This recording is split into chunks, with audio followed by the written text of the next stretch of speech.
dengan BlackBerry, Oke. ternyata. Ayo, udah mulai. Ya.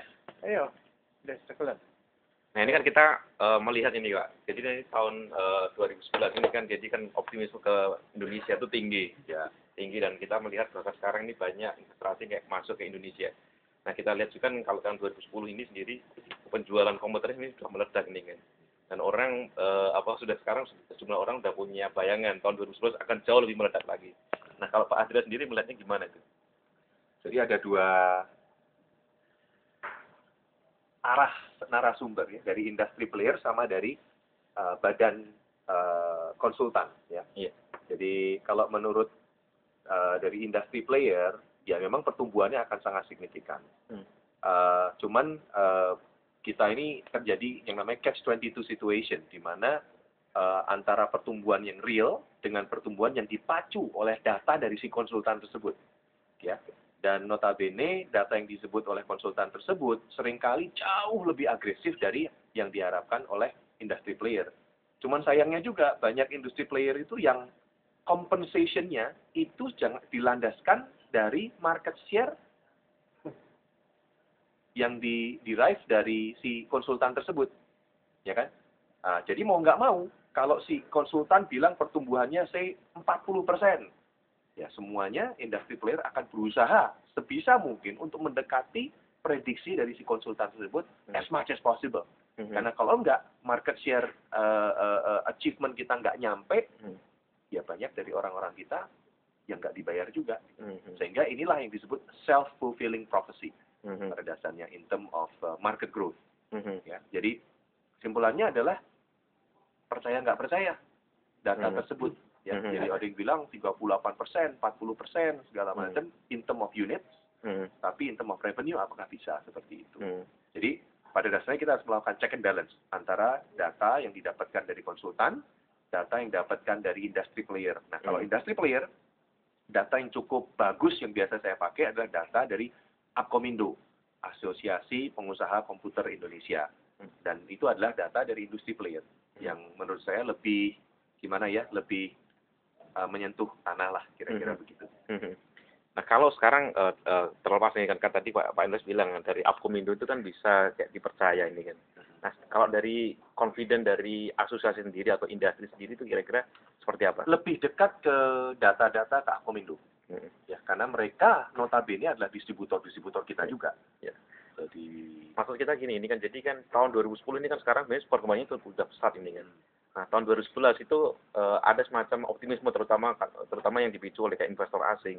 Itu bahwa nanti market di Indonesia itu akan jauh lebih meledak lagi.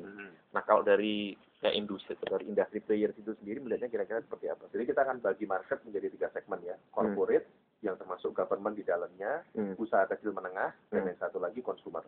Kalau selama ini kita banyak didorong oleh consumer spending. Di mana consumer itu memang 60-70% dari seluruh pangsa pasar di Indonesia adalah consumer. Nah, tapi sekarang refresh untuk corporate itu sudah datang. Ya, jadi yang kemarin karena krisis dan lain halnya itu corporate itu pada menunda refresh untuk corporate IT mereka. Nah, tahun 2011 nanti itu akan terjadi refresh yang cukup besar dari level corporate customer yang termasuk public sector dan government. Nomor 2, Windows 7 itu juga menjadi hal penting karena Windows 7 itu waktu pertama kali keluar kan tahun ini itu banyak diadopsi di consumer dulu. Kemudian setelah stabil baru corporate berani ngambil Windows 7.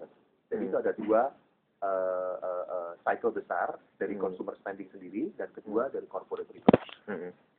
Nah kalau yang di komputer itu sendiri, kita sekarang kan melihat ini dari kayak produknya sendiri kan memang muncul kayak baru nih kan, kayak sekarang yang tablet ini kan sekarang banyak muncul nih kan.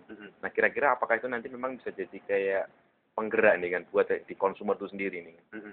Bisa. Jadi tablet itu sebetulnya tidak hanya menggerak, tapi juga memakan salah satu segmen IT yang disebut netbook.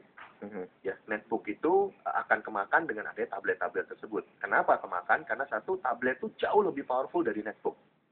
Ya, netbook dan kedua, tablet itu kebanyakan sudah hampir semuanya always on. Jadi kita nggak usah nge-press on, nggak usah nunggu boot up, dan dari segi pasang kayak macam-macam lah. Itu sudah always on dan kita selalu ke internet connected. Dan bagi industri player kita senang. Karena apa? Karena dengan adanya smartphone ini atau tablet, average selling price kita jadi naik. Tablet di Indonesia itu yang tanpa operating system, yang kebanyakan berada di pasaran dan di drive sama kompetitor-kompetitor di Indonesia, harganya cuma $250 udah dapat notebook. Itu sudah lebih murah dari sebagian besar harga handphone. Dan itu tidak sehat. Ya, dan itu juga sangat gimana ya, membantu terjadinya piracy ya. Copyright law, operating systemnya kan nggak tahu datangnya dari mana. Nah, sedangkan kalau kita menggunakan tablet sekarang, kebanyakan tablet itu bisa dari Apple atau dari Android. Yang sekarang tumbuh luar biasa adalah Android. Android, kalau kita mendukung Android, kita juga bisa mendukung artinya anti-piracy. Karena barang-barang tersebut, softwarenya pada dasarnya gratis. Ya, jadi kita tidak melanggar copyright-nya siapa-siapa. Begitu, karena itu berdasarkan Linux base kernel pada dasarnya. Oke, tapi yang tablet yang terutama karena punya karakteristik yang always on, ini kan pasti nanti kan dia kalau di Indonesia akan ada kayak batasnya ini kan. Karena kayak misalnya di Amerika itu sendiri kita lihat AT&T itu kan sekarang sampai kayak diprotes sama kayak konsumernya nih, karena ternyata dia memang tidak siap untuk invest dalam arti perkembangan yang di luar bayangan pertumbuhannya dia ini kan. Sehingga kan di Amerika bandwidth-nya kan kayak terbatas. Nah, di Indonesia pasti akan lebih jadi masalah ini kan. Sekarang mungkin kayak kerasa meledak karena kalau dari sisi jumlah sebenarnya masih kecil gitu kan. Enggak, saya kira masih jauh dari optimum. Karena kita lihat Indonesia ini jauh lebih hebat daripada Thailand loh. Ya, pertama marketnya paling besar. Kedua, 3G udah di mana-mana. 4 operator punya 3G. Thailand itu belum ada satu loh 3G-nya. Baru True. Itu aja hanya sebagian kecil di Bangkok saja. Ya kan, kalau dilihat dari advancement, kita jauh lebih advance dari segi 3G infrastructure. Sehingga kalau smartphone dan tablet sudah mulai masuk ke Indonesia, ya cocok. Masih jauh dari optimum. Kalau enggak, tanya aja pemain-pemain telco itu ARPU-nya berapa. Kan masih kecil sekali. Gitu. Ya kan? Jadi kesimpulannya pasti akan jauh lebih meledak. Jauh lebih meledak karena masih banyak bandwidth yang tersisa. Makasih Pak. Thank you.